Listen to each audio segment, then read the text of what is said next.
Well, check out this hot little number that came in today.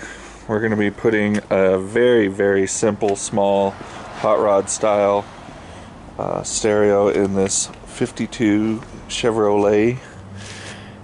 And I'll show you how it goes. With our hot rod cars parked in a line, whole lot of pinups that look so fine. As the press moved back, I could see. So this is how our stereo comes. Woody's Custom Shop, the Classic Audio Solution. You can see their number and their website there. All that you'll see of your stereo is this little guy. It makes it really easy to, do whatever. I've had very big stereos hooked up to this, amps, subs, all kinds of stuff. And you still have your little blue wire to turn on your amps. It has a little USB or micro drive to put in preloaded songs. My customer that we're putting this in for has 300 songs on a SD card or a thumb drive that you can put in there, and then you can shuffle through his songs, turn up his volume, whatever, turn it back to the radio on this. And it's Bluetooth capable, of course, and so you can have your phone hooked up with your Pandora or whatever you use. And just really neat, because these days with Bluetooth and thumb drives and whatever else, you really don't need that big head unit. And this truck is perfect for something like this. So I got our unit out here, and first thing I want to say is this was not an amp hookup. This is just the FM antenna. To run RCA cables and stuff like that, you just need to patch into your sound wires and do a wire to RCA adapter. So we have, as per our instruction, we have a power and a ground, and that's it. And then these are plug-in wired speakers that you can get with this kit. You don't have to, but these ones will just plug in there. And I plan to mount these just off of the stock mounting bolts for the dash here.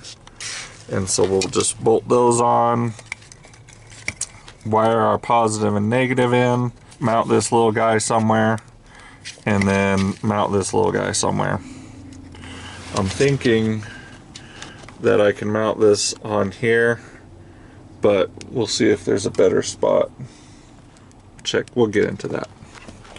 But as for now, let's get our power and ground hooked up and mount our speakers.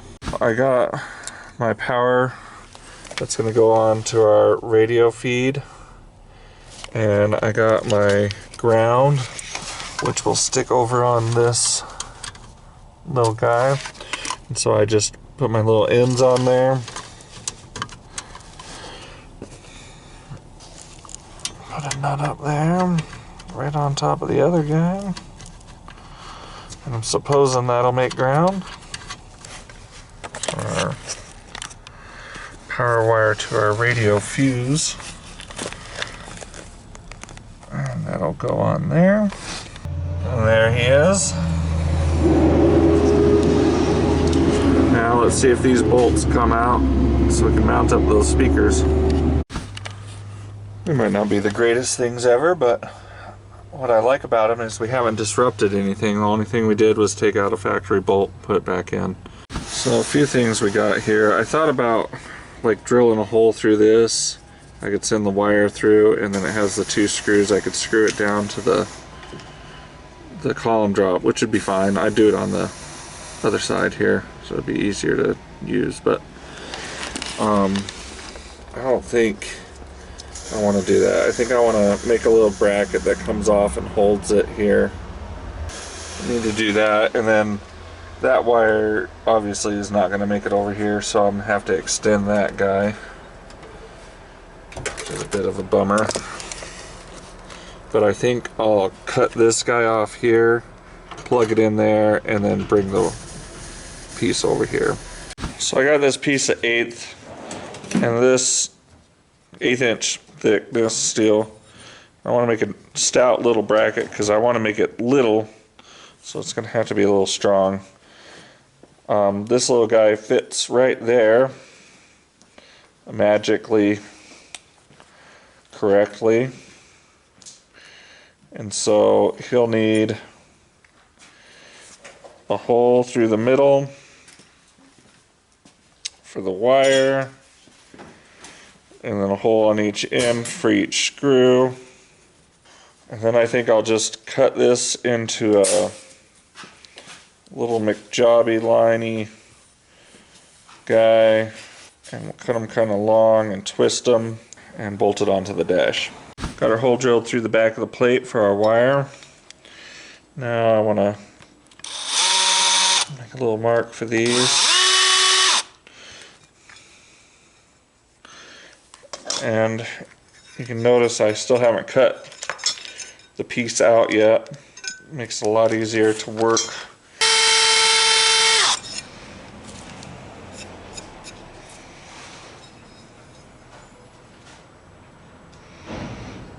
I don't know about these little tiny screws.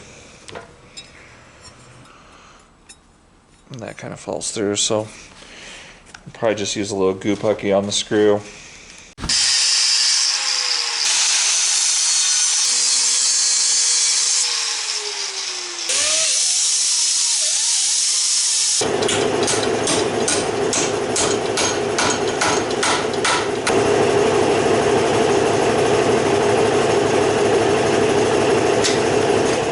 So there's our little bracket. Put a little twist in it so it would sit on the little edge piece of the dash that I picked for it. Also, there was 2 holes right in that area, that's why I chose the spot, and already drilled in the dash, so we'll just utilize something that's already there, drill the 2 holes in this mount, and hopefully I got everything figured out and it'll work. Alright, holes drilled, bracket painted. We'll let that guy dry while we get the passenger speaker wire extended here. Alright, got our little extension splice here. We'll get this over there and then we'll tap it straight into the control unit. That's it, got it all hooked up. Plays all his music. You can hold this button. It'll go down in volume or up, or you can change the song if you push it quick. But pretty neat. Neat little rig. Another happy customer. Well, there were hot rod cars parked in a line, whole lot of pinups that looked so fine. As the press moved back, I could see